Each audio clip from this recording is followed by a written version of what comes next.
Maranhão vai sediar pela primeira vez o Congresso Ambiental dos Tribunais de Contas e, mais exatamente no período de 23 a 25. É a primeira vez que esse congresso acontece fora da região norte, apesar dele já estar na 5ª edição e reunir pessoas de todo o Brasil. É sobre esse assunto que nós vamos conversar no café de hoje e o meu convidado para essa conversa, para nos falar sobre os detalhes desse congresso, é o auditor estadual de controle externo do Tribunal de Contas, Clécio Jardes. Bom dia. Bom dia. Seja muito bem-vindo. Obrigado.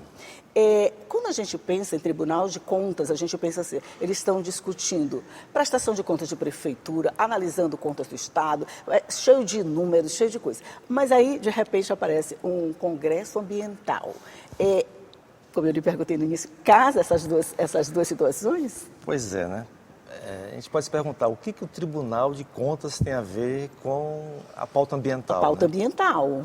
Bem, o primeiro fundamento é a Constituição Federal, né? Lá no artigo 225, ela diz que é dever, né, do Estado, do poder público, né, zelar, proteger o meio ambiente para que ele seja ecologicamente equilibrado, né? Então, o patrimônio ambiental, ele é um patrimônio público, né? E nessa condição, os tribunais de contas, os órgãos de controle, devem atuar para que ele seja preservado para as atuais e as próximas gerações. E outro ponto importante é a questão das mudanças climáticas, né? As mudanças climáticas, elas causam prejuízos econômicos e sociais, né? Claro. E onde há essa possibilidade de prejuízos sociais e econômicos, né, o Tribunal de Contas tem que atuar porque são políticas públicas, principalmente na questão da adaptação, né, da resiliência, questão do saneamento básico. Então, são temas que se casam com o orçamento e precisam de recursos públicos. E havendo aplicação de recursos públicos, o Tribunal de Contas tem que estar lá para zelar pela boa e regular aplicação de Pois recursos. então, agora eu consegui entender essa relação do Tribunal de Contas com as causas ambientais. De alguma forma, ela está relacionada com o orçamento, ela vai precisar de recursos, de políticas públicas assim mais específicas, vamos dizer, que de alguma forma precisa desse controle do tribunal também para ser bem gerido. É mais ou menos isso, né? Pois é, porque assim, a pauta ambiental, principalmente nessa questão das mudanças climáticas, ela tem dois grandes focos, né? É a mitigação e a adaptação. A mitigação é você tentar reduzir ou eliminar a emissão de gases de efeito estufa, né? E a adaptação é você se ajustar para os danos causados por eventos extremos, né? Enchentes, secas prolongadas, né? Ilhas de calor. Então, para esse tipo de ação, para a resiliência, você precisa de construção, de infraestrutura, você precisa de saneamento básico, de controle de produção de lixos, a questão do resíduo sólido, né? Então, tudo isso você precisa estar no orçamento. Você precisa de políticas públicas para que essas ações sejam, de fato, colocadas em prática, né? Entendi. E o controle do orçamento é de competência do tribunal, logo temos o viés da participação do tribunal nessa discussão toda. Eu estou tirando primeiro minhas dúvidas. Aí, com relação ao fato de ele estar sendo realizado aqui no Maranhão pela primeira vez, mas a gente já está na 5ª edição, não é isso? Foi sempre realizado nos estados do Norte. É uma preferência pelos estados do Norte ou é mais por conta do apelo que essa região tem com a questão ambiental? Assim, é de fato um apelo, né? A questão da Amazônia, então surgiu naturalmente lá a discussão, né? Então, o evento teve primeiro essa cara meia assim, de que a Amazônia é legal, mas só que o tema é tão transversal, falar em meio ambiente, é falar em saúde, é falar em educação, Isso. É falar em infraestrutura, é falar em saneamento básico, que o tema ele passou a ter uma maior importância, um maior significado, né? Então, era necessário que todo mundo sentasse para conversar, para discutir, né? E o interesse é geral, né? É um assunto que interessa a todas as classes, a todos os segmentos da sociedade, todos os segmentos do mercado. Então, começou a evoluir, né? Começou a discussão a ter um alcance maior. E ano passado, em Roraima, por exemplo, nós tivemos 1.500 participantes, né?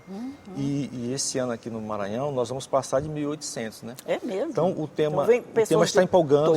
todos os estados, né? Todos os estados. Nós já temos inscrições de todos os estados do Brasil. nós ainda vamos falar sobre o Congresso em si, né? Nós temos nomes de peso nacional e internacional, então eu acho que vai ser uma oportunidade maravilhosa, importantíssima para a gente discutir esse assunto tão importante. A gente, como o senhor falou, quando a gente pensa em meio ambiente, a gente pensa em preservação de florestas, essa coisa toda. Mas não, a questão do meio ambiental passa por todas as áreas, logo todo mundo tem que participar das discussões. Essa discussão que vai acontecer aqui, a partir do dia 23, e aqui no Multicenter Sebrae, se eu não me engano, né? No Multicenter Sebrae, essa discussão, quais são os pontos mais específicos que vocês escolheram para ser discutido aqui? Pois nós vamos trabalhar a questão do orçamento, o orçamento verde, né? Nós vamos trabalhar a questão da justiça socioambiental, né? Que são aquelas classes mais vulneráveis, são as que mais sofrem com os efeitos danosos dos eventos climáticos. Nós vamos falar sobre a construção de políticas públicas, a necessidade da participação popular nessa construção dessas políticas públicas, a questão do reconhecimento dos saberes populares, dos saberes tradicionais, né? Muito do conhecimento que esses povos, esses grupos, eles conhecem sobre a sua localidade, é muito importante para você considerar na hora de você pensar a política pública.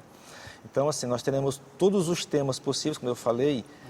Esse congresso, ele pega muito, ele dá muito destaque à transversalidade da pauta ambiental, né? Então, nós vamos ter especialistas que vão falar sobre crise climática e saúde, crise climática e educação, crise climática e cidades resilientes, cidades verdes, crise climática e financiamento público. Então, assim, é um leque de opções para agradar todos os públicos possíveis que se interessam pela matéria. Entendi. Quando o senhor falou que isso envolve a participação popular e o respeito aos saberes tradicionais. Vamos pegar esses dois pontos. A participação popular, como é que ela se dá dentro de um congresso desse? Que tipo de participação as pessoas podem ter? E os saberes tradicionais, como eles são respeitados dentro da construção dessas políticas? Pois os saberes tradicionais, ele deve ser incorporado às políticas públicas durante a construção. O Congresso, ele é só um foco de discussão, um foco de despertar ideias, um foco de disseminar entendimentos, de disseminar metodologias práticas que já são bem-sucedidas no Brasil. Então, a participação popular e esses saberes, eles têm que ser incorporados na política pública em audiências, né? Tem que ser feitas audiências públicas, tem que se abrir a discussão para que a sociedade possa cooperar, seja por meio da internet, seja de maneira presencial em audiências, em comissões nos parlamentos municipais, estaduais. Então, assim, eles têm que ser ouvidos, têm que ser convidados, tem que deixar uma porta aberta para que eles participem de forma espontânea e também tem que ter essa ação mais ativa, de chamá-los, convidá-los à mesa para sentar, para que eles possam, de fato, contribuir efetivamente para a construção. Porque essa participação espontânea, ela acontece, mas ela acontece numa escala menor, né? Precisa esse chamamento mesmo da população para ajudar na construção dessas políticas públicas. Mas a gente vai fazer aqui um intervalo rapidinho na nossa conversa, é rapidinho mesmo, né? Porque você já sabe o que acontece aqui nesse intervalo, a gente toma água, toma café e a gente volta para conversar com você também.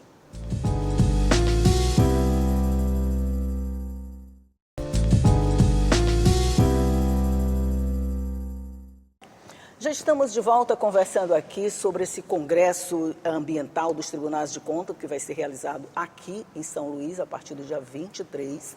E eu estou conversando aqui com o auditor estadual de controle externo do TCE, o doutor Clécio Jardes.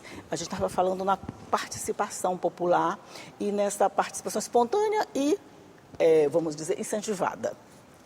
Mas para que isso interesse todo mundo, essa pauta também de agenda de discussões deve ser construída com muito cuidado. Eu imagino que o Tribunal de Contas daqui, que está presidindo agora, teve todo cuidado na montagem de uma agenda que chame a atenção de todo mundo, né? O que vocês botaram nessa mesa de discussão, vão botar nessa mesa de discussão e quem são os participantes? Sim, antes é só importante destacar que assim, nós estamos sediando, mas o evento ele está sendo realizado pela Associação dos Tribunais de Contas do Brasil. Né? Um movimento mais nacional, né? Mais nacional, justamente com o Instituto Rui Barbosa, né, que é a Casa do Saber dos Tribunais, e o Tribunal de Contas do Estado do Maranhão.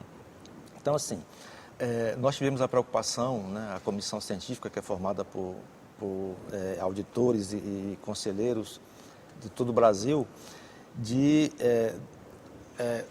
mesclar pesos acadêmicos, pesos científicos, pesos políticos, pesos mais mesmo de militância, mais digamos assim, chão de fábrica, que a gente está realmente na ponta dos movimentos, para que a gente tivesse assim, uma discussão, um debate realmente rico nas suas mais variáveis dimensões. Isso.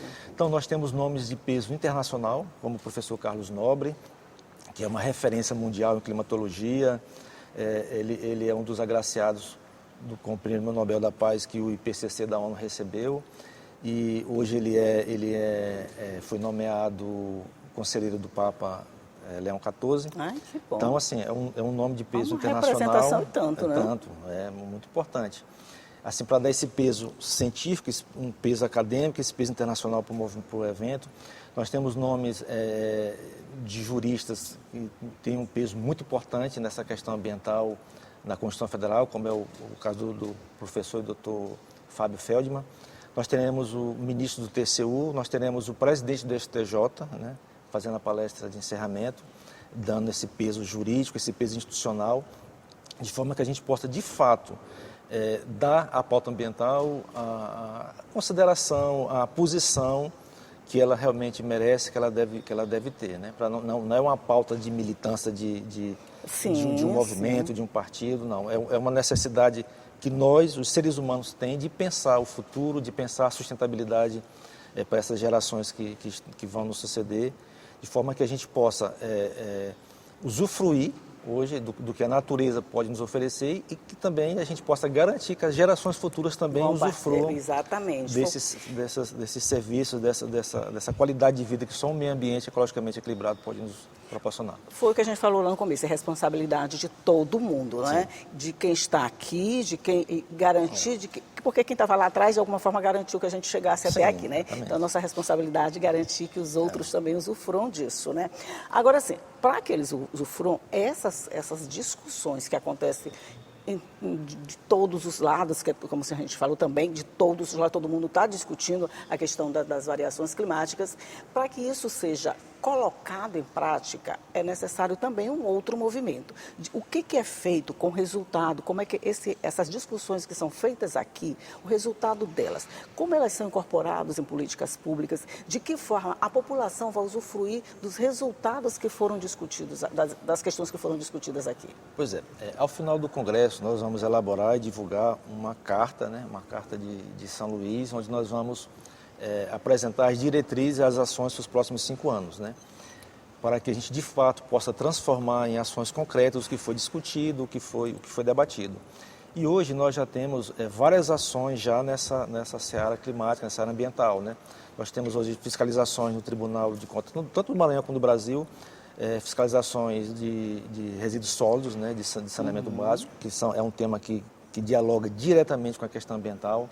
Nós temos fiscalizações na área realmente climática, né? Nós temos um programa chamado Painel Clima Brasil, onde todos os tribunais de contas do Brasil eles fazem uma fiscalização na governança climática dos estados principalmente das capitais, usando uma metodologia internacional chamada Climate Scanner. E nós estamos também inaugurando ações que tentem buscar no orçamento esses marcadores climáticos. Vamos induzir que os municípios, os entes, eles de fato coloquem a pauta climática nos orçamentos para que a gente possa ter ainda mais legitimidade para fazer a fiscalização. E assim, o que é mais importante é despertar, né, dos gestores públicos, despertar na sociedade que todo mundo é responsável pela questão ambiental. Todos nós somos culpados, o herói, no nosso dia a dia, nós somos culpados por alguma coisa de errado ou somos agraciados de fazer a coisa correta em relação a alguma coisa ambiental. Mas ninguém é imparcial, ninguém pode ser neutro. Né? Ninguém pode ser neutro. A própria omissão já é uma coisa ruim, uma coisa negativa.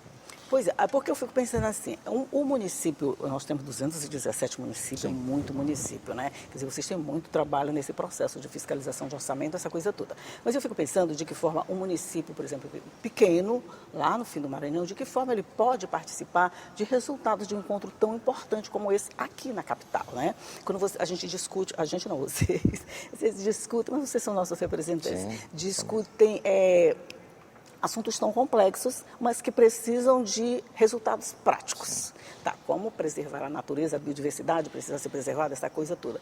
Mas como isso, a minha preocupação, como isso vai chegar numa administração municipal que precisa colocar esse assunto dentro do orçamento para que isso seja viabilizado lá para os moradores desse município. Quer dizer, é uma função também de vocês levar essa perspectiva para esse gestor, para esse administrador, né? Sim, sim. Só registrando que todos os municípios foram convidados, né, no Congresso, e felizmente, graças a Deus, eles estão... Bem representados. Serão bem representados. E assim, nós temos algumas ações que vão ajudar a aumentar o alcance dessas nossas ações. E uma delas, que é muito importante, é o chamado Adapta Cidades, né? Que é um programa, um projeto realizado pelo Ministério do Meio Ambiente, juntamente com o Instituto Rui Barbosa, né? Onde os tribunais de contas têm uma participação muito importante, que ele vai atuar justamente na parte de capacitação técnica, né? Com os municípios, né? E inclusive também, haver necessidade, terá a possibilidade, inclusive, de financiamento realmente com recursos do Fundo Clima, né? Então, vai ser tanto um apoio logístico, um apoio técnico, como um apoio também financeiro para aqueles municípios que, de fato, apresentarem projetos, né? Apresentarem seus programas, de forma que, assim, todos os instrumentos possíveis estão sendo colocados à disposição. O nosso estado é grande, mas no Congresso nós vamos, inclusive, debater isso. Nós temos agora várias ferramentas que nós podemos fazer fiscalização ambiental sem precisar ir no município, né? Algumas plataformas aí, como o MAP Biomas, que a gente consegue fiscalizar desmatamento, queimada, só através via satélite. Também nós vamos ter, durante o Congresso, o Amazon vai apresentar uma plataforma que eles estão elaborando para os tribunais de contas, usando imagens via satélite com IA, de forma que, assim, você vai conseguir atuar nesses municípios sem precisar ir lá. Exatamente. Né? E quando precisar ir lá, nós estaremos realmente preparados para isso. Mas, assim, a questão pedagógica, a questão de orientação, ela vai estar um passo à frente antes da outra fase, que será uma fase mais realmente de controle, de punição, se couber. Mas, assim... está sendo pensado isso. Está sendo pensada a questão pedagógica e a questão também do apoio financeiro para aqueles municípios. E a capacitação, acho que é isso que é interessante. Inclusive, o incentivo para que esses municípios eles se juntem, né, em consórcios. Em consórcio, que fica mais fácil de trabalhar em grupo, né? Mas eu gostei disso. Eles têm que ser capacitados, eles têm que ser orientados como faz isso, para a partir daí se cobrar uma efetividade de ações, né? Porque se eles não forem capacitados, se eles dizem, isso não tem nada a ver comigo, meu município é tão pequenininho, não representa nada. Não, é como você disse, todo mundo ou é vilão ou é herói. Então vamos procurar ser herói, vamos fazer alguma coisa de importante. E quando o resultado de um congresso como esse chega até os municípios, chega até os administradores municipais, eu acho que aí a coisa começa a andar um pouco mais fácil. Mas tudo isso vai acontecer, já sabe, a partir do dia 23, o senhor pode fazer o convite. Todos estão convidados. A questão climática, ela não tem fronteiras, ela não tem partido político, ela não tem idade, ela não tem religião. É um problema que afeta todos nós, né? Nós precisamos achar soluções, precisamos construir soluções, debater soluções. Então, sintam-se todos convidados. Vai ser um espaço muito de discussões de altíssimo nível. Pessoas gabaritadas de todos os níveis, de todos os locais do Brasil, de peso nacional, mundial, então vale a pena participar. Com toda certeza. E a gente só vai estar de olho em todas essas discussões para depois contar para você tudo que foi discutido lá e ver de que forma isso vai ser transformado em políticas públicas para chegar a todos os municípios, logo a todos os cidadãos. Doutor Clécio Jardes, muito obrigado pela sua participação aqui por me ajudar a fazer o café de hoje, por compartilhar essas informações todas. Eu tenho certeza que o Congresso vai ser um sucesso. Obrigado. Bom dia para você também que está aí do outro lado e ficou sabendo sobre a realização desse Congresso e de que forma você pode saber o que foi discutido e até também fiscalizar a aplicação de tudo que foi discutido ali. Tchau e até a próxima.